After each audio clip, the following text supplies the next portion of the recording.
पहली प्रॉपर्टीज बताई थी एलॉयज फॉर्मेशन। बस पेपर में आपसे इतना पूछा जाएगा, ट्रांजिशन एलिमेंट्स एलॉयज बनाते हैं क्यों? हमें लिखना है due to their similar size, उनका साइज सिमिलर होता है। अब साइज सिमिलर कैसे होता है वो हम नेक्स्ट प्रॉपर्टीज में डिस्कस करेंगे। हेडिंग है एटॉमिक रेडियस। और एक बात सुनना भाई, देखो थोड़ा सा मैं बार बार कह रहा हूँ, इस चैप्टर की तैयारी क्या करनी है आपको, एक तो आपको ये नोट्स भेजे हैं, इनको पढ़ना है, साथ में मैं जो थ्योरी समझा रहा हूँ इसमें कुछ पॉइंट्स लिख लिया करो बीच में, इसमें कुछ पॉइंट्स लिख लिया करो। और एक तीसरा मैंने पीडीएफ भेजी थी रात, 22 पेज के करीब की थी, उसमें जिन क्वेश्चंस पे कट लगा है वे आपके कोर्स में नहीं है, बाकी सारे कोर्स में। जिन क्वेश्चंस पर कट लगा है वे कोर्स में नहीं है, बाकी सब कोर्स में। तो उन्हें लास्ट में पढ़ेंगे, अभी पहले कुछ करेक्टर पढ़ लें फिर उसके बाद पढ़ेंगे। चलिए स्टार्ट करते हैं। नेक्स्ट प्रॉपर्टीज है एटॉमिक रेडियस। नेक्स्ट प्रॉपर्टीज है एटॉमिक रेडियस। अब देखिए एटॉमिक रेडियस कहते किसे हैं, आप सबको पता है किसी भी एटम में एटम का सेंटर होता है न्यूक्लियस और बाहर होती हैं ऑर्बिट्स। इसमें सेंटर ऑफ द न्यूक्लियस से आउटर मोस्ट सेल तक के डिस्टेंस को हम रेडियस कहते हैं। किसी भी एटम के केस में सेंटर ऑफ द न्यूक्लियस से आउटर मोस्ट सेल तक की डिस्टेंस को हम रेडियस कहते हैं।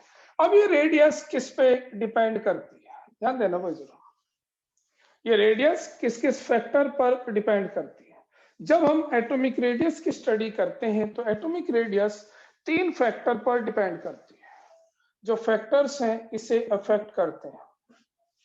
फैक्टर्स पहला होता है number of shells. Number of shells, देखिए आप सबको पता है एक एटम है जिसमें एक सेल है, एक एटम है जिसमें 2 सेल, एक एटम है जिसमें 3 सेल है। किसका साइज बिगर होगा, क्योंकि आपको पता है नेक्स्ट सेल्स बनती है एक सेल के ऊपर। तो नॉर्मल कंडीशन में नंबर ऑफ सेल्स अगर बढ़ेंगी तो साइज बढ़ेगा, यानी कि नंबर ऑफ सेल्स अगर इंक्रीज होती हैं तो एटॉमिक साइज भी इंक्रीज होता है या एटॉमिक रेडियस इंक्रीज होती है। ये है कॉन्सेप्ट। अगर नंबर ऑफ सेल्स बढ़ेंगी तो एटॉमिक रेडियस बढ़ेगी। अब प्रॉब्लम आते ही ये कॉन्सेप्ट कहाँ काम करता है, अगर नंबर ऑफ सेल्स बढ़ेंगी तो एटॉमिक रेडियस बढ़ेगी। ये कॉन्सेप्ट कहाँ काम करता है, ये concept specially in group work करता है। अगर कोई भी ग्रुप हो आपके पास जिसकी आप स्टडी कर रहे हो तो किसी भी ग्रुप में टॉप टू बॉटम मूव करने पर number of shells regular increase होती है।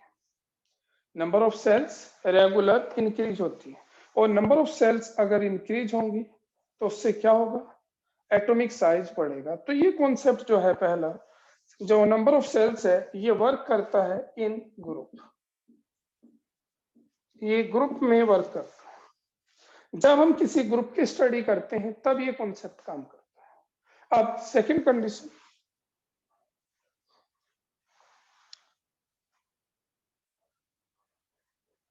अब सेकंड कंडीशन, सेकंड फैक्टर होता है इफेक्टिव न्यूक्लियर चार्ज।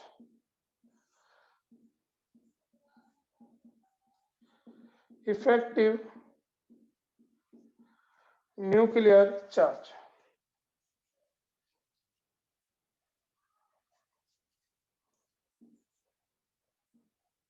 अब इफेक्टिव न्यूक्लियर चार्ज,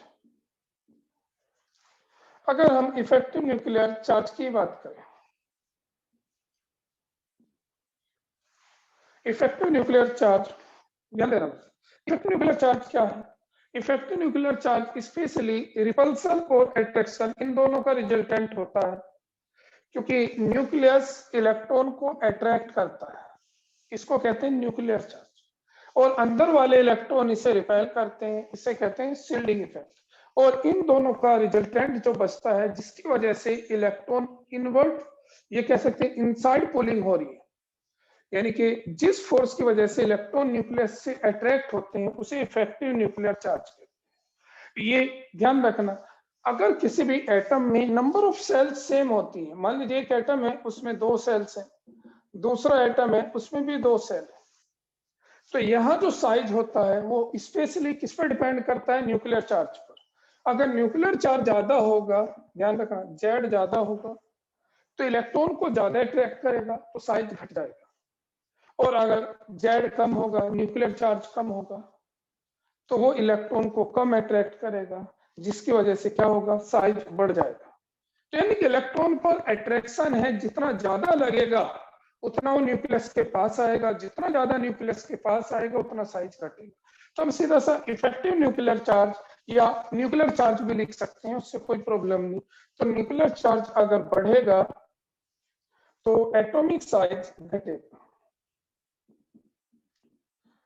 या एटॉमिक रेडियस घटेगी।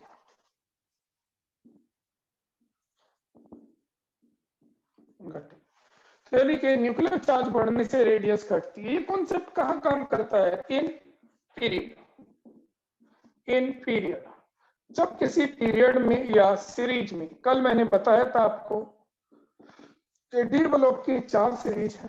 फर्स्ट सीरीज क्या थी? 3D सीरीज, जिसमें स्कैंडियम टू जिंक होते हैं।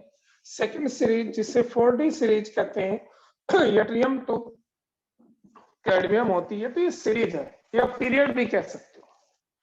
तो पीरियड या सीरीज में ये कॉन्सेप्ट काम करता है।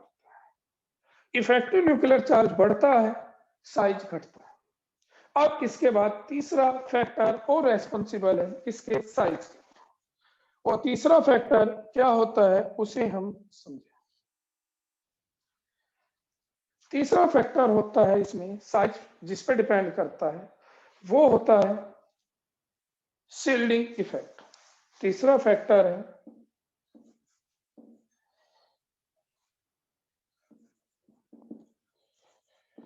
Shielding effect. शील्डिंग इफेक्ट है क्या? शील्डिंग इफेक्ट है सेम सेल के इलेक्ट्रॉन का दूसरे इलेक्ट्रॉन को रिपेल करना, या इनर सेल के इलेक्ट्रॉन का आउटर सेल के इलेक्ट्रॉन को रिपेल करना। हमेशा inner cell electron outer cell electron पे रिपल्सन लगाते हैं, उसको हम क्या कहते हैं? Shielding effect. तो इनर सेल के इलेक्ट्रॉन का आउटर सेल के इलेक्ट्रॉन को रिपेल करना, या सेम सेल के इलेक्ट्रॉन का एक दूसरे को रिपेल करना, ये क्या कहलाता है? हमेशा शील्डिंग इफेक्ट। अब हम इसे नॉर्मली इनर सेल से स्टडी करते हैं, इनर से करते हैं। अंदर वाले सेल का इलेक्ट्रॉन आउटर सेल वाले इलेक्ट्रॉन को रिपेल करता है, इस रिपल्सन को हम शील्डिंग इफेक्ट कहते हैं।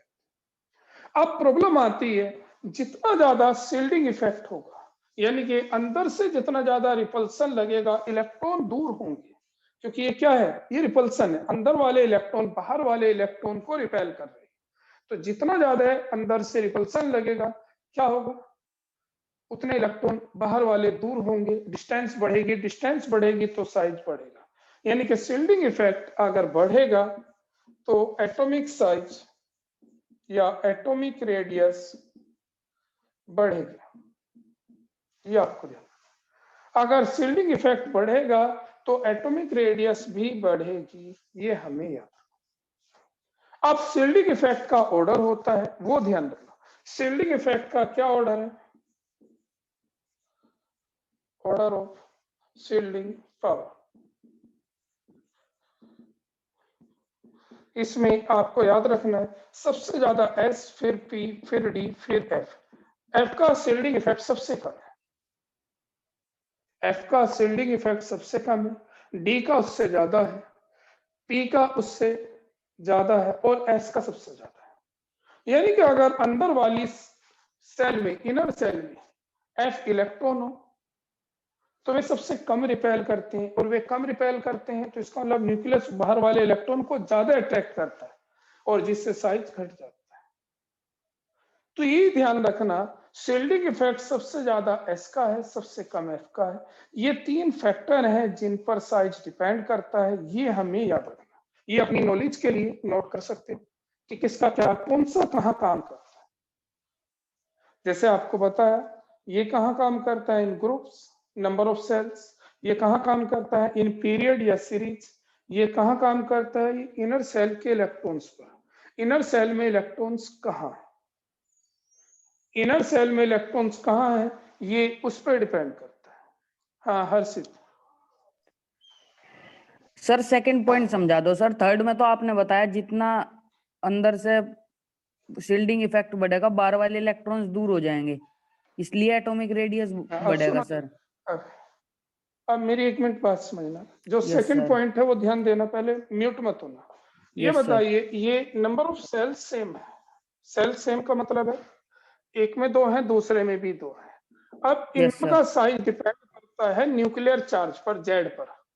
इसमें प्रोटॉन 9 है और इसमें प्रोटॉन 5 है। बताइए कौन से प्रोटॉन ज्यादा इलेक्ट्रॉन अट्रैक्ट करेंगे। सर 9 वाले। एक में 9 है, 9 वाले। तो 9 वाले जब इलेक्ट्रॉन को ज्यादा खींचेंगे तो इलेक्ट्रॉन पास आ जाएंगे, नहीं बोलो। Yes sir. और पास आ जाएंगे तो साइज क्या हो जाएगा, घट जाएगा सर। तो वही बताया, ठीक है न्यूक्लियर सर। चार्ज बढ़ेगा, साइज घट जाएगा। कहाँ काम करता है, सीरीज में या पीरियड में। पीरियड। ठीक है सर। हाँ भाई, थर्ड पॉइंट अभी बता रहा हूँ ऋषिका। हाँ सर ये अक्षित। एसपीडीएफ की जो बताया आपने सीरीज, ये सीक्वेंस बताया, ये एक बार समझा दो कि ये ऐसा क्यों है। हाँ देखो, मैंने थर्ड पॉइंट ये बताया, ध्यान से सुनिए भाई जरा। थर्ड पॉइंट मैंने बताया कि जो साइज होता है वो एक तीसरा फैक्टर है, शील्डिंग इफेक्ट। शील्डिंग इफेक्ट है क्या, दोबारा से यहाँ ध्यान दो भाई। जो मल्टी इलेक्ट्रॉन एटम होता है, यानी कि मल्टी इलेक्ट्रॉन एटम में यहाँ भी इलेक्ट्रॉन है, यहाँ भी इलेक्ट्रॉन है। तो मल्टी इलेक्ट्रॉन एटम होता है तो इन इलेक्ट्रॉनों के बीच में रिपल्सन होता है। रिपल्सन हमेशा बाहर की तरफ काम करता है, अंदर को नहीं करता। क्यों नहीं करता सर अंदर को? अंदर इस वजह से नहीं, बता रहा हूं ना, पहले सुनो ना।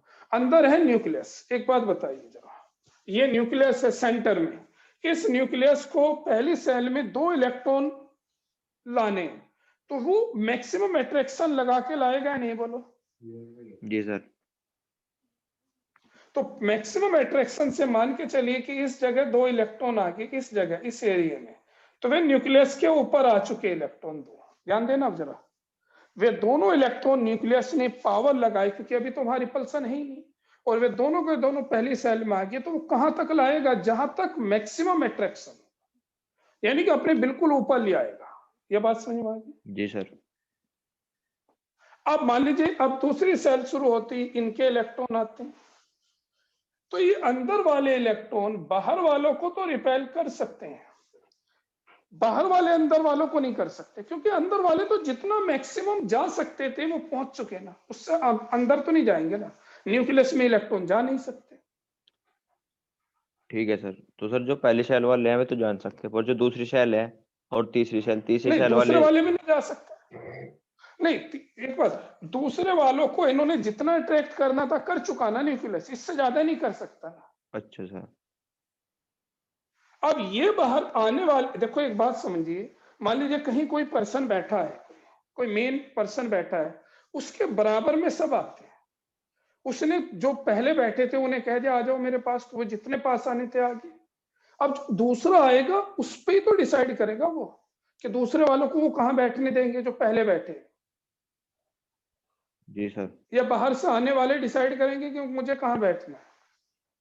तो जो बैठे हैं वो डिसाइड करते हैं, तो यानी कि अंदर वाले बाहर वालों को रिपेल करते हैं। कभी बाहर वाले अंदर वालों को रिपेल नहीं कर सकते, क्योंकि अंदर वालों पे न्यूक्लियस का अट्रैक्शन मैक्सिमम था।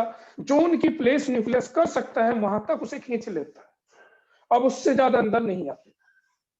अब सुनो भाई जरा, अब ये जो आप कहना चाह रहे हो शील्डिंग एस की कम ज्यादा क्यों है, पीक एफ की ज्यादा क्यों, कम क्यों है, तो इसका रीजन सुन लो भाई।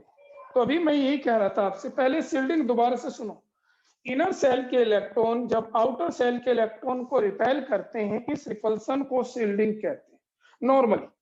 और जितना ज्यादा रिपल्सन होगा, जितना ज्यादा रिपल्सन होगा उतने बाहर के इलेक्ट्रॉन दूर जाएंगे, और जितने इलेक्ट्रॉन दूर जाएंगे साइज बढ़ेगा। ये बात तो समझ में आ गई? हाँ भाई, अब जरा ध्यान दीजिए, अगर आपने, हम इंग्लिश में शील्ड का मीनिंग समझे, शील्ड का मतलब है बचाव। शील्ड का मतलब होता है बचाव। अब बचाव कहाँ ज्यादा अच्छा होगा ये मुझे आपको समझाना है, तो सुनना जरा। एक मकान है छोटा सा, एक होम है ये। इस होम पर आपने एक वॉचमैन रखा है, ध्यान देना। एक होम है, इस होम पर आपने वॉचमैन रखा है और वॉचमैन को कहा है कि इस जगह घूमिए। एक बिल्कुल दूसरा सेम होम है, उस होम पर आपने दूसरा वॉचमैन रखा है और उसे कहा है आप इस जगह में घूम कर आइए। आपको इतनी जगह में घूमना है, यानी कि 5-7 घर और के भी कवर करने हैं। तो ये बताइए कौन सा वॉचमैन ज्यादा अच्छा प्रोटेक्शन कर रहा है? Akshit, raise your hand. बचाव कौन सा अच्छा कर रहा है?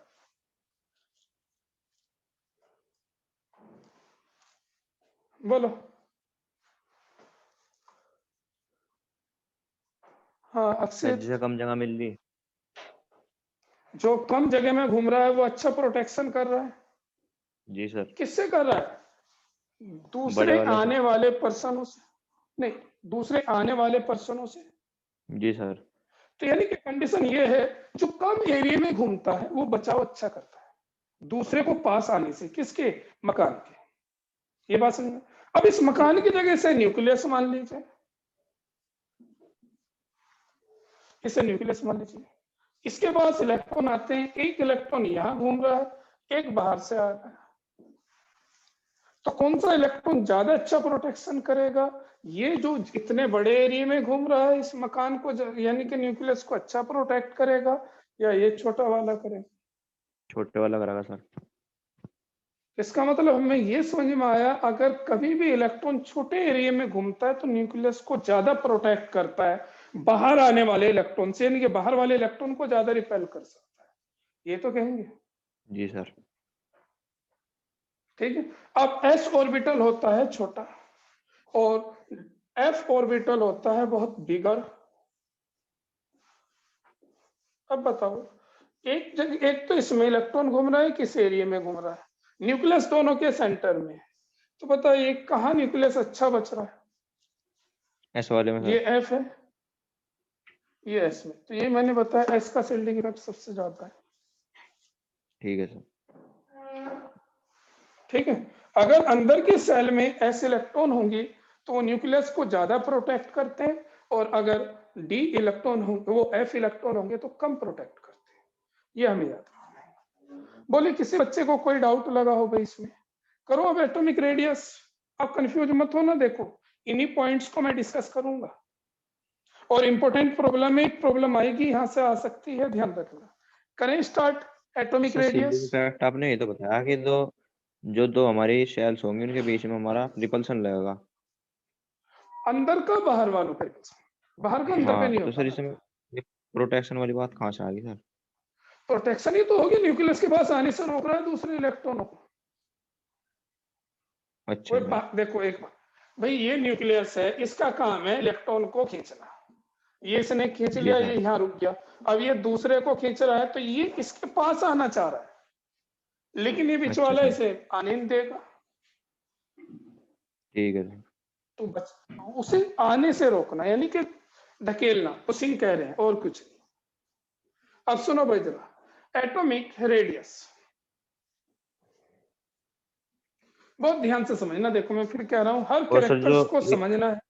एस है सर, हाँ एस पे मैक्सिमम इलेक्ट्रॉन 2 होते हैं सर, हाँ जी और सर एफ में हो गए 14। जी। तो सर नंबर ऑफ इलेक्ट्रॉन भी तो बढ़ एफ जाएंगे। के 7 ऑर्बिटल है। देखो ऑर्बिटल का फर्क है, एस का एक ऑर्बिटल है, 2 इलेक्ट्रॉन है।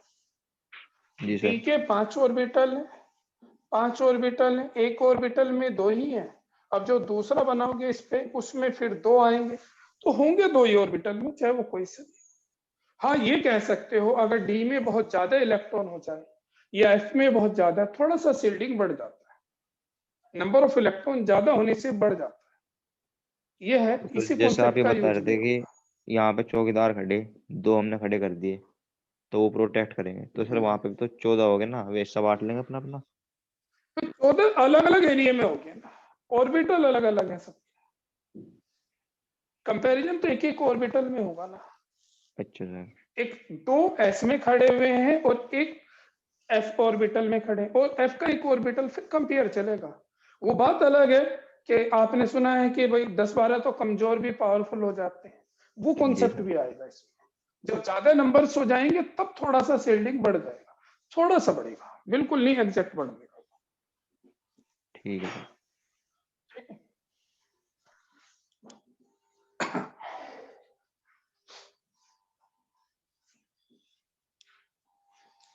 सुनिए भाई,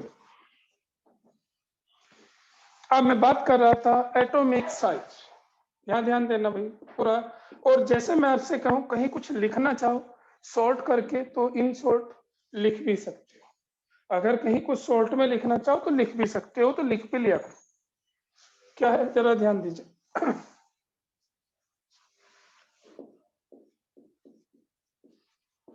एटॉमिक रेडियस या एटॉमिक साइज। देखिए भाई, जब हम एटॉमिक रेडियस की स्टडी करते हैं तो एटॉमिक रेडियस की स्टडी करते हैं सबसे पहले 3D series. 3D series 3D series में क्या होता है? अच्छा, पहले तो एक पीरियोडिक टेबल पे ध्यान दो जरा। अगर हम पीरियोडिक टेबल की बात करें, क्योंकि ये बार बार एक पॉइंट आएगा हमारे सामने, तो वो भी ध्यान दें। पीरियोडिक टेबल कुछ ऐसे बनी, सबसे पहले एस है, फिर डी है, और फिर पी है। आपको पता है जब भी किसी पीरियड में हम लेफ्ट टू राइट चलते हैं, जब भी किसी पीरियड में हम लेफ्ट टू राइट चलते हैं तो क्या होता है? जब लेफ्ट से राइट की तरफ चलेंगे तो आपको पता है नंबर ऑफ सेल सेम रहेंगे, न्यूक्लियर चार्ज बढ़ेगा। नंबर ऑफ सेल सेम रहेंगी, न्यूक्लियर चार्ज बढ़ेगा तो साइज घटेगा। इसका मतलब डी ब्लॉक एलिमेंट्स का जो साइज होता है वो एस से तो स्मॉलर होता है और पी से बिगर होता है, क्योंकि किसी भी पीरियड में जब लेफ्ट टू राइट चलते हो तो साइज डिक्रीज होता है। तो एस का साइज सबसे बिगर है, डी का उससे कम है, और पी का सबसे कम है। तो एक तो ये आपको पता ही है नॉर्मल, तो ये मैं यहाँ डिस्कस नहीं कर रहा। ऐसा क्यों? क्योंकि एस टू पी तक न्यूक्लियर चार्ज बढ़ता है जिसकी वजह से साइज घटता है। तो इसका मतलब डी ब्लॉक का साइज एस और पी के बीच में होता है। अब इसके बाद हमें करना है सिर्फ डी ब्लॉक की स्टडी। और डी ब्लॉक में क्या होता है अब वो सुनो। अगर हम डी ब्लॉक एलिमेंट्स की बात करें तो देखिए, हम सबसे पहली सीरीज की बात कर रहे हैं डी ब्लॉक की, 3D series. 3D series 3D series में क्या है? Scandium, titanium, vanadium, chromium, manganese, iron, cobalt, nickel, copper और जिंक। जब हम इस सीरीज की स्टडी करते हैं, स्कैंडियम, टाइटेनियम, वेनेडियम, हम क्या देखते हैं? नॉर्मली एटॉमिक नंबर देखें तो 21, 22, 23, 24, 25, 26, 27, 28, 29 और 30। अब अगर मैं इनका कॉन्फ़िगरेशन लिख दूं, सुनते रहना जरा, देखो बहुत सारी चीजें। कॉन्फ़िगरेशन क्यों सिखाया? हर प्रॉब्लम में, मोस्ट ऑफ द प्रॉब्लम में हमें इसको डिस्कस करना है। तो देखिए, ये हमने एटॉमिक नंबर लिख दिया। अब अगर हम इनका कॉन्फ़िगरेशन देखें तो इसका कॉन्फ़िगरेशन होता है 4s2 3d1, वैलेंस लिख के जाती है, यानी कि s में 2, d में 1। ऐसे ही मैं इसका करूं, बीच बीच में करता रहूंगा, 4s1 3d5। आपको पता है एक्सेप्शन है, कोई बात नहीं। इसके बाद यहां से करें Fe का 4s2 3d6, इसका करें, यहां ध्यान देना, 4s2 s1 3d10, इसका करें 4s2 3d10। तो आपने क्या नोट किया? ध्यान दीजिए, आपने क्या नोट किया? अगर हम इनकी स्टडी कर रहे हैं तो देखिए, आपने नोट किया स्कैंडियम टू जिंक जैसे हम जा रहे हैं तो नंबर ऑफ सेल्स 4 हैं सब में। इसमें 4 सेल हैं, इसमें 4 सेल हैं, इसमें 4 हैं, सारों में shell same. Number of shell सब में सेम है, तो क्या डिफरेंस है? डिफरेंस है इसमें न्यूक्लियर चार्ज। न्यूक्लियर चार्ज, इसमें प्रोटॉन, 21 है, इसमें 22, इसमें 23 नंबर ऑफ प्रोटॉन। अभी हमने पढ़ा जब कभी हम किसी पीरियड में या सीरीज में लेफ्ट टू राइट मूव करते हैं, number of shells remain same, number of shells remain same, but nuclear charge increase. Nuclear charge increase होने से क्या इफेक्ट पड़ता है? न्यूक्लियर चार्ज इंक्रीज होता है तो साइज घटता है, तो वो यहाँ होता है। पहले यहाँ साइज डिक्रीज होता है, up two chromium size decrease होता है, up two chromium size decrease होता है, एटॉमिक साइज डिक्रीज। फिर सेम रहता है और लास्ट में बढ़ जाता है। अब इन तीनों का आपको एक्सप्लेनेशन समझना है, नोट्स में लिखा हुआ है, लेकिन थोड़ा सा समझिए कि हमें क्या लिखना है। मैंने कहा है जो मैं यहाँ लिखता हूं अगर आप इसे लिख लो, नोट्स पढ़ने की जरूरत भी नहीं पड़ेगी। देखिए, पहले एटॉमिक साइज क्यों बढ़ा, अगर हमसे पूछा जाए पहले वाले का एक्सप्लेनेशन, तो क्या लिखेंगे हम? देखिए, अभी मैंने आपको बताया जब लेफ्ट टू राइट चलने हैं न्यूक्लियर चार्ज इंक्रीज हो रहा है, तो atomic size decrease due to increase in nuclear charge. Increase in nuclear charge, nuclear charge बढ़ रहा है, तो मतलब अलग से एक्सप्लेनेशन पढ़ने की जरूरत नहीं है। ये चीज यहाँ जो मैं लिखा रहा हूं यहीं से नोट करके इसे ऐसे याद कर लो, नोट्स पढ़ने की जरूरत भी नहीं पड़ेगी। तो बोलिए पहले साइज क्यों घटा, पता है आपको? क्योंकि भाई स्कैंडियम से क्रोमियम तक जा रहे हैं, तो हमें पता है न्यूक्लियर चार्ज बढ़ रहा है, और न्यूक्लियर चार्ज बढ़ेगा तो साइज घटेगा। अब प्रॉब्लम आती है यहाँ सेम क्यों रहा, ये बीच में सेम क्यों है, यहां से यहां तक सेम क्यों है? अगर इसका हम रीजन देखें तो ध्यान दीजिए, आप जरा दो चीज पे ध्यान देना। देखो, अगर मैं अकॉर्डिंग टू सेल बनाऊं, यहाँ 4 सेल्स है, फर्स्ट, सेकंड, थर्ड और फोर्थ। 4s बाहर है और 3d अंदर है, 4s बाहर है और 3d अंदर है, ये आप सबको पता है। 4s और 3d इनसाइड है और 4s बाहर है। आप खुद सोचिए, यहां d के पास, d का शिल्डिंग इफेक्ट कम है, अभी हमने पढ़ा, d का शिल्डिंग इफेक्ट कम है, ये अभी हमने पढ़ा। तो यहाँ d में 1 इलेक्ट्रॉन है, शिल्डिंग इफेक्ट बहुत कम है। यहाँ d में 2 इलेक्ट्रॉन है, शिल्डिंग कम है, तो शिल्डिंग को प्रीफर ही नहीं किया। लेकिन जैसे मिडिल में पहुंचते हैं, अभी अक्षित पूछ रहा था मुझसे, यही पूछ रहा था कि अगर ज्यादा इलेक्ट्रॉन हो जाए तो शिल्डिंग बढ़ जाएगा, थोड़ा सा बढ़ेगा, तो वही काम यहाँ होगा। यहां से अगर देखो, क्रोमियम के बाद से मैग्नीज में 5, 6, 7, 8, 9 इलेक्ट्रॉन होने लगते हैं, यानी कि डी में इलेक्ट्रॉन ज्यादा हो जाते हैं, तो डी में शिल्डिंग इफेक्ट बढ़ने लगता है, डी में शिल्डिंग इफेक्ट बढ़ने लगता है। तो ये शिल्डिंग इफेक्ट साइज बढ़ाना चाहता है, और न्यूक्लियर चार्ज रेगुलर बढ़ रहा है, न्यूक्लियर चार्ज साइज घटाना चाहता है। तो ये दोनों एक दूसरे को काउंटर बैलेंस कर देते हैं। तो अगर हमसे पूछा जाए बीच में साइज सेम क्यों है, तो due to counter balance, counter balance की वजह से, counter balance of increase effective nuclear charge by shielding effect of 3d electrons. तो क्या रीजन है इसका? Counter balance the increased nuclear charge, increased counterbalance the increased nuclear charge by shielding effect of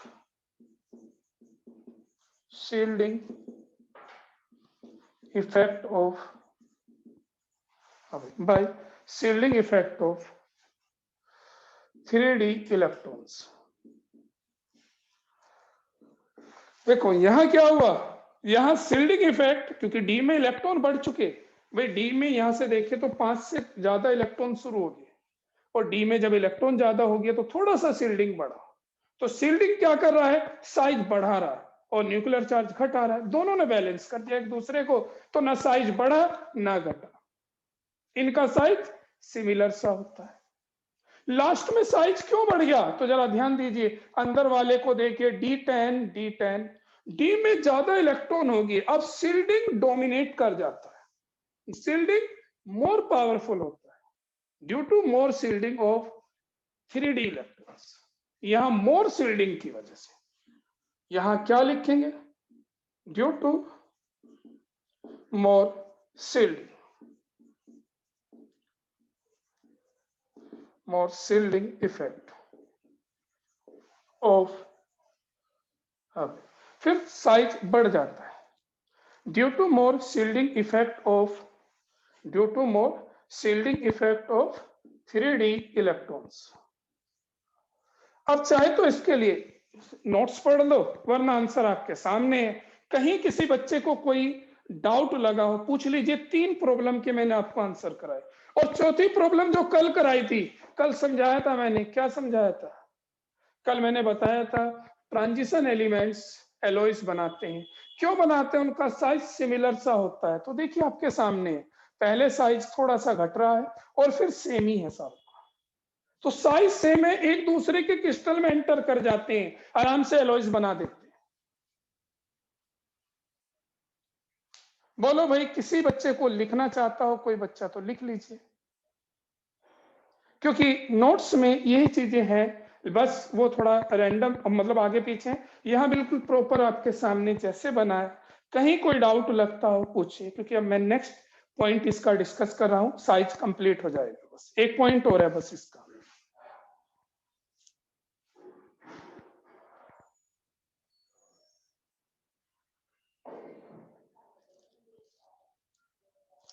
Harshit Tyagi, nuclear charge number of proton है ये 21, 22, 23, 24, 25, 26, 27, ये जो चल रहे हैं, ये क्या है, नंबर ऑफ प्रोटॉन है। हाँ ईसा सिंह, क्या बताना है। जो काउंटर बैलेंस वाली सिचुएशन है वो MN से ही तो आई शुरू। हाँ क्रोमियम से, क्रोमियम के बाद सिमिलर से, मतलब Mn Fe CO और Ni 4 है सिमिलर। ये सिमिलर से, मतलब थोड़ा बहुत फर्क होता है, कहीं 1-1, 2-2 पिकोमीटर का, लेकिन वो सेम मानते हैं। अच्छा सर, और सर ये जो CO और Zn लिखा आपने, इसमें लिखा कि शील्डिंग इफेक्ट हमारा वो कर देगा, मतलब ओवर पावर कर देगा। तो सर जैसे हमारा हाँ डी में 10 है, इसमें CU में, और इसे तो मतलब एक ही कोई रिपेल करना एस वाले को, और इसमें सर जो हम्म। जिंक वाला है इसमें 2 को रिपेल करना, तो सर फिर CU वाले का ज्यादा होना चाहिए था ना साइज। हाँ भाई वैभव, मैं कह रहा हूँ अगर ब्लैक बोर्ड से नोट कर लो तो ये अपने ज्यादा अच्छे समझ में आते हैं। अब वहां आपको एक्सप्लेनेशन लिख के आनी, तो एक्सप्लेनेशन क्या है, तो देखो एक बात सुनो, मैंने क्या कहा, आप इस पे इंटरनल पे मत जाओ, क्योंकि हमें एक पर्टिकुलर की रेडियस नहीं पूछी जाएगी, हमसे बस ये पूछा जाएगा अक्षित के लास्ट में क्यों बढ़ा। वैल्यू नहीं याद करा रहा मैं आपको कि इसकी वैल्यू इतने पिकोमीटर है, इसकी इतनी है, कोई जरूरत नहीं, बस एक ट्रेंड अगर हमसे पूछा जाए तो नॉर्मली लास्ट में बढ़ जाता है। क्यों बढ़ता है, क्योंकि शील्डिंग ज्यादा हो जाता है। इंटरनल पे नहीं है कि कॉपर और जिंक में कितना कितना होगा, नहीं सर, वैसे ही वो पूछ रहा मैं, अगर पर्टिकुलर वैल्यू की हमें आपको याद हो तो बता नहीं दो एक है, बार। नहीं जरूरत नहीं है। अगर आप कहते हो तो मैं इसका ग्राफ बनवा दूंगा, ना उस रहने दो ग्राफ से सर, आपको खुद समझ में आ जाएगा है? रहने दो। मैं हाँ मैं ग्राफ बनवा दूंगा अगर कहते हो। अब अगर कोई आपसे ये पूछे बताइए इनमें सबसे बिगर कौन है, इसके लिए जरूरी है ग्राफ को। बोलो भाई सबसे बिगर कौन है, आंसर कौन बताएगा। जिंक हो जाएगा सर फिर, जैसे आप बता रहे हैं कि इसमें हाँ तो यही तो मैं कह रहा हूँ, इंटरनल तो देख ग्राफ के। बना ले तो ज्यादा बेहतर है। मेरी बात तो सुन लो, तो ग्राफ बना ले तो ज्यादा बेहतर है, बनवा दो सर, वरना जिंक सबसे बड़ा है जी। बनवा दो सर। हाँ वरना जिंक ही सबसे बड़ा रहेगा, इस वजह से हमें पता होना चाहिए।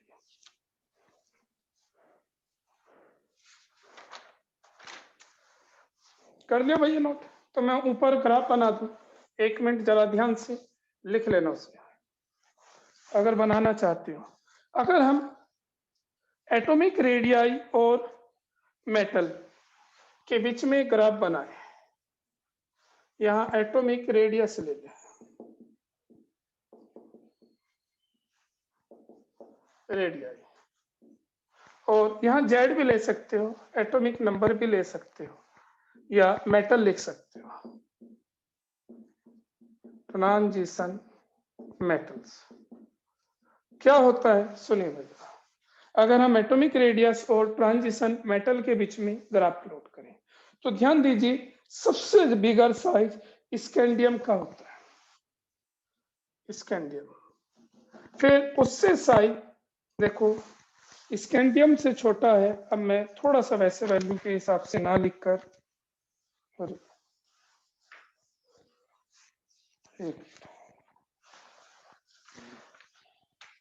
सबसे बिगर साइज स्कैंडियम, फिर स्कैंडियम से टाइटेनियम, फिर वैनेडियम, वैनेडियम से कम फिर क्रोमियम, और थोड़ा सा इसे ज्यादा गैप ले,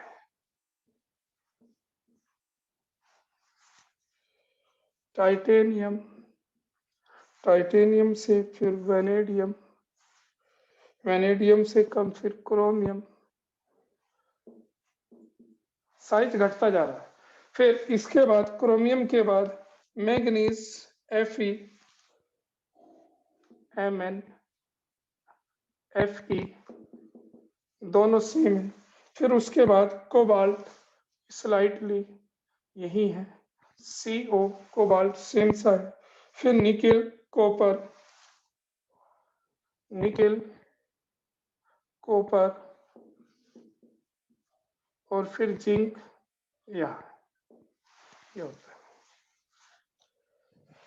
मतलब अगर आप इसका ट्रेंड देखें तो ध्यान दीजिए, थोड़ा सा अगर हम ध्यान से करें तो क्या नोट किया हमने, scandium, titanium, vanadium, chromium, manganese, iron, cobalt, approximate, फिर निकेल, कॉपर, ये दोनों यहाँ सेम से होते हैं और फिर लास्ट में बढ़ जाता है। तो लास्ट में इंक्रीज क्यों, ये है बस। तो शिल्डिंग, तो इसका मतलब अब आपको ये भी पता है सबसे बिगर कौन सा है भाई, इनमें देख के बता दो सबसे बिगर स्कैंडियम। सबसे स्मॉलर जो आते हैं इसमें, सबसे स्मॉलर वाले हैं निकेल, कॉपर। निकेल और कॉपर सबसे स्मॉल होते हैं, इसमें बिल्कुल एग्जैक्ट, थोड़ा क्रोमियम ऊपर लेना है भाई। स्मॉलेस्ट ध्यान रखना Ni और CO। बिगर जो है वो स्कैंडियम। इतना ज्यादा डिटेल की जरूरत नहीं पड़ती, ये ध्यान रखना, बस एक अप्रोक्सीमेट आइडिया चाहिए था, वो मैंने आपको बता दिया। तो बोलो 3D सीरीज समझ में आ गई, पहले साइज घटा क्यों, न्यूक्लियर चार्ज बढ़ा, फिर सेम क्यों है, counter balance of the increase nuclear charge bye shielding effect of electron, और लास्ट में साइज बढ़ क्यों गया, क्योंकि शील्डिंग इफेक्ट सबसे ज्यादा है, ये ध्यान रखना। तो ये थोड़ा सा आपको याद रखना है, ये Cr थोड़ा ऊपर होता है भाई, इससे Mn के ठीक यहीं बराबर में को होता है। बिल्कुल एग्जैक्ट वैल्यू लिख देता तो उससे भी आइडिया हो जाता। अब फिलहाल समझिए जरा, तो सबसे स्मॉलर निकेल या कॉपर, और सबसे बिगर जो है वो है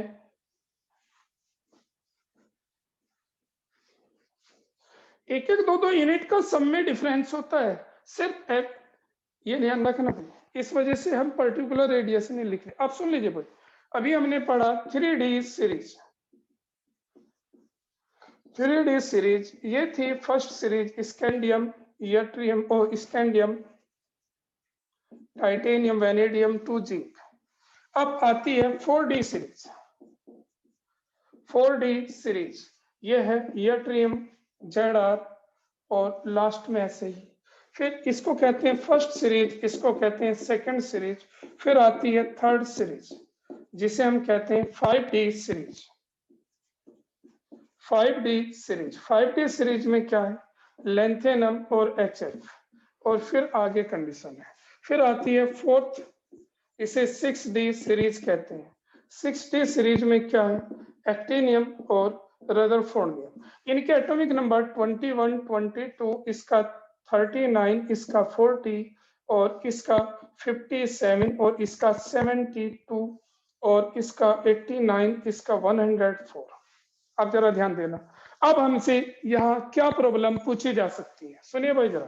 प्रॉब्लम आपसे यहाँ प्रॉब्लम क्या पूछी जा सकती है वो सुनिए। पहली प्रॉब्लम बनती है फर्स्ट सीरीज और सेकंड सीरीज में किसका साइज बिगर है। तो आपको पता है फर्स्ट सीरीज से सेकंड सीरीज का साइज बिगर है। क्यों है? क्योंकि जैसे हम डाउन द ग्रुप चलते हैं नंबर ऑफ सेल्स बढ़ जाती है। भाई जैसे डाउन द ग्रुप चलते हैं नंबर ऑफ सेल्स बढ़ जाती है और नंबर ऑफ सेल्स बढ़ने से साइज बढ़ जाता है। तो इसका मतलब 3D सीरीज से 4D सीरीज का साइज बिगर है क्योंकि उसमें नंबर ऑफ सेल्स ज्यादा है। अब इसके बाद हम सेकंड और third transition series, very very important है भाई, वेरी वेरी इंपॉर्टेंट, 100% चांस है आपसे पेपर में पूछा जाए। कैसे कैसे पूछेंगे सुन लीजिए भाई। सेकंड और थर्ड ट्रांजिशन सीरीज, 4D या 5D ट्रांजिशन सीरीज, ZR या HF, इनके साइज सिमिलर क्यों है, यानी कि सेकंड और थर्ड सेम क्यों है। सेकंड और थर्ड ट्रांजिशन सीरीज सेम क्यों है ये हमसे पूछा जाता है। तो वेरी इंपॉर्टेंट है, ये 3 तरीके से आपसे पूछा जाएगा। क्या पूछा जाएगा? सेकंड एंड थर्ड, 4D और 5D एंड 5D, ऐसे आ जाए, ऐसे आ जाए या ऐसे आ जाए, ZR एंड HF। इसमें आपसे कहा जाएगा हैव सिमिलर साइज और सिमिलर प्रॉपर्टीज वाई। प्रॉपर्टीज ऐसा देखो, कुछ भी पूछा जाए 100% चांस है, इंपॉर्टेंट है, ऐसे ही लिख लीजिए। क्या होगा? सेकेंड और थर्ड ट्रांजिशन सीरीज, 4D या 5D सीरीज, ZR या HF, सिमिलर साइज या सिमिलर प्रॉपर्टीज क्यों है? तो इसका रीजन क्या है? इसका रीजन यहाँ जो बीच में 14 एलिमेंट्स आते हैं, देखो यहाँ यट्रियम के बाद जिरकोनियम है, यहाँ लेंथेनम के बाद हॉफनियम है, बीच में 14 एलिमेंट्स बचते हैं सीरियम 58 से लुटेटियम 71 तक। इनको कहते हैं लेंथेनाइड और इनमें साइज घटता है। क्यों घटता है? इनमें इलेक्ट्रॉन आता है 4f में और 4f का शील्डिंग इफेक्ट है कम, तो यहाँ साइज घटता है। तो यहाँ इतना साइज घट जाता है कि इसका और इसका ऊपर का साइज सेम हो जाता है और इस साइज के घटने को हम कहते हैं लेंथेनाइड कॉन्ट्रैक्शन। तो हम कहते हैं लेंथेनाइड कॉन्ट्रैक्शन की वजह से, बस एक वर्ड आपको लिख के आना है, ड्यू टू लेंथेनाइड कॉन्ट्रैक्शन। अब ये लेंथेनाइड कॉन्ट्रैक्शन क्या है, ये अभी हम जब लेंथेनाइड सीरीज पढ़ेंगे तब।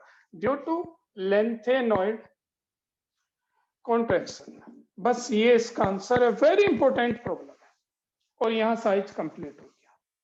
तो अगर आपसे पूछा जाएगा सेकेंड और थर्ड सीरीज का साइज सिमिलर क्यों है, 4D 5D सीरीज का साइज सिमिलर क्यों है, ZR और HF का साइज सिमिलर क्यों है, तो ड्यू टू लेंथेनाइड कॉन्ट्रैक्शन। ये लेंथेनाइड कहाँ थे? लेंथेनम और HF के बीच में 14 एलिमेंट आते हैं और इन 14 एलिमेंट में अगर एक पिकोमीटर की साइज घटे तो 14 एलिमेंट से 14 पिकोमीटर साइज घट जाता है और साइज 14 घटने की वजह से तो यहाँ से यहाँ तक जाने में साइज घट जाता है, इन बीच में 14 एलिमेंट आने से। और साइज इतना घट जाता है कि ऊपर वाले में जिसमें सेल कम है और नीचे वाले में जिसमें सेल ज्यादा है साइज सिमिलर हो जाता है। सिमिलर इक्वल नहीं बोला हुआ है, सिमिलर हो जाता है और सिमिलर होने की वजह से प्रॉपर्टीज सेम हो जाती है। तो वो किस वजह से हुई? Lanthanide contraction. ये लेंथेनाइड कॉन्ट्रैक्शन क्या है? लेंथेनाइड सीरीज में साइज का घटना लेंथेनाइड कॉन्ट्रैक्शन। किस वजह से होता है? 4f की पुअर शील्डिंग, इनमें लास्ट इलेक्ट्रॉन 4f में आता है। हाँ अक्षित। सर जो आपकी वॉइस आ रही है उसमें थोड़ा डिस्टरबेंस आ रहा। अच्छा, कोई नेटवर्क में हो रही होगी तो चलो। नहीं सर, नेटवर्क तो बढ़िया यार। अच्छा चलिए तो हाँ भाई ध्यान देना, क्या बताया मैंने अभी आपको, इसमें डाउट है सर, लेंथेनाइट कॉन्ट्रैक्शन। बोलो। सर जैसे आपने ZR और HF लिखा और सेकंड, थर्ड या 45 डिग्री लिखा, तो सर ये है तो वैसे दो एलिमेंट के बीच में ZR और HF, या फिर उससे आगे वालों के लिए Y और LA के बीच में तो है नहीं है सबके लिए, सारों के लिए, सबके, बाकी सबके लिए सर, इन दोनों के पूरी तो नहीं है सीरीज Y भी और होगी ना, LA के लिए। सेकंड और ये सेकंड और थर्ड ट्रांजिशन सीरीज भी तो बोल रहा हूँ, नहीं सर वो तो ठीक है। सिर्फ इनपे नहीं, यट्रियम और लेंथेनम में नहीं है, इन दोनों में नहीं है, बाकी सारों में है। और सर जो आप सिमिलर प्रॉपर्टीज कह रहे हैं, ये तो sir outer most shell configuration पे डिपेंड करे ना। देखो होता क्या है, सिमिलर प्रॉपर्टीज का मतलब यहाँ ये जरूरी नहीं है कि हम सिर्फ केमिकल की ही बात कर रहे हैं, फिजिकल प्रॉपर्टीज भी होती है। ठीक है सर। तो मैं दो तरीके से आपसे ये पूछा जाएगा भाई कि इनकी प्रॉपर्टीज सेम क्यों है, तो उसका रीजन है ड्यू टू लेंथेनाइट कॉन्ट्रैक्शन। ठीक है सर। सर वैसे जो केमिकल प्रॉपर्टीज है वो तो डाउन द ग्रुप सेम रहती है ना वैसे। हाँ ग्रुप में सेम रहती है, लेकिन यहाँ सीरीज में भी सेम होती है, ठीक साइज है सिमिलर होने से सीरीज में भी सेम होती है। ठीक है सर। यहाँ एक लास्ट में हम पॉइंट लिखेंगे। अब एक बार नोट्स को देखिए भाई, जो मैं पहला पेज है ये हमारा पूरा हो चुका है, पहला पेज पूरा हो चुका, नीचे वाली लाइन को पढ़े जरा, देखिए है क्या। Atomic and ionic radii, atomic radii, the atomic radii of the transition metals lie in between those of S and P block, यानी कि डी ब्लॉक एलिमेंट्स का जो साइज होता है वो S और P के बीच में होता है, वो आपको मैंने शुरू में ही बता दिया। फिर सेकंड है, generally the atomic radii of D block elements in A series decrease with increase in atomic number, but the decrease in atomic size is small after midway. This may be seen in the first transition series where the atomic radii of metal decrease from scandium to chromium, but after then it remains almost same. अभी बताया, यानी कि D block में क्या होता है, जब किसी सीरीज में स्टडी करते हैं पहले साइज घटता है फिर उसके बाद सेम हो जाता है, तो वो हम डिस्कस कर रहे हैं ऐसा क्यों हुआ। एक्सप्लेनेशन लिखा है, in the beginning the atomic radius decrease with the increase in atomic number as the nuclear charge increase, whereas shielding effect of d electron is small, यानी कि d इलेक्ट्रॉन का shielding effect बहुत कम है। shielding effect है नहीं क्योंकि d में 1, 2 या 3 इलेक्ट्रॉन है, तो shielding effect तो है नहीं, सिर्फ क्या है वहां, बोलो। shielding effect वहां नहीं है, सिर्फ क्या है वहां सिर्फ आपको मैंने अभी क्या बताया अभी, शील्डिंग इफेक्ट वहां नहीं है, वहां सिर्फ है न्यूक्लियर चार्ज। फिर आगे क्या कहा इसमें, after midway as the electron enter the last but one का मतलब है anti penultimate, oh sorry penultimate cell, the added electron sealed the outermost electron, hence with the increase in d electrons shielding effect increase. This counterbalance the increased nuclear charge due to increase in atomic number, यानी कि shielding effect counter balance हो रहा है, किससे हो रहा है, increase nuclear charge से। As a result, atomic radii remains practically same after chromium, chromium के बाद practically same रहता। फिर आगे, at the end of the periods there is a slightly increase in atomic radius, last में थोड़ा सा size बढ़ जाता है, क्यों बढ़ जाता है, near the end of the series the increased electron repulsion between added electron in the same orbitals are greater than the attractive force due to increased nuclear charge. This result in the expansion of the electron cloud and thus the atomic radius increase.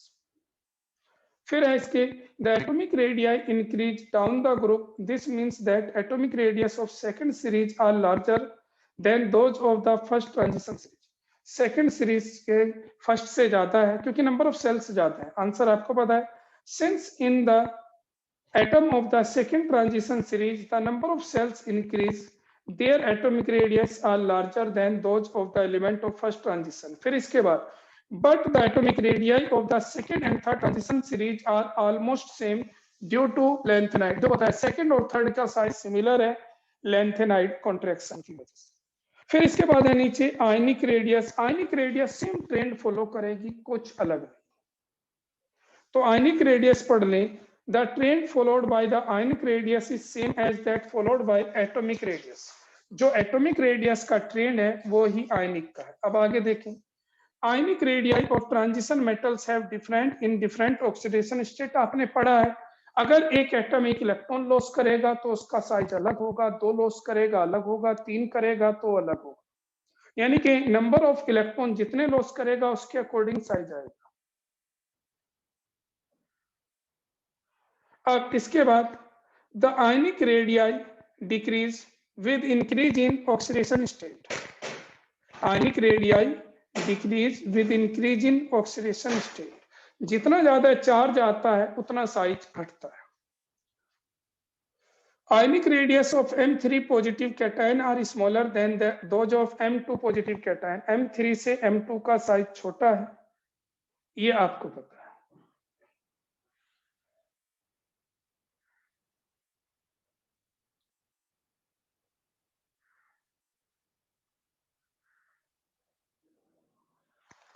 ये ध्यान रखना भाई.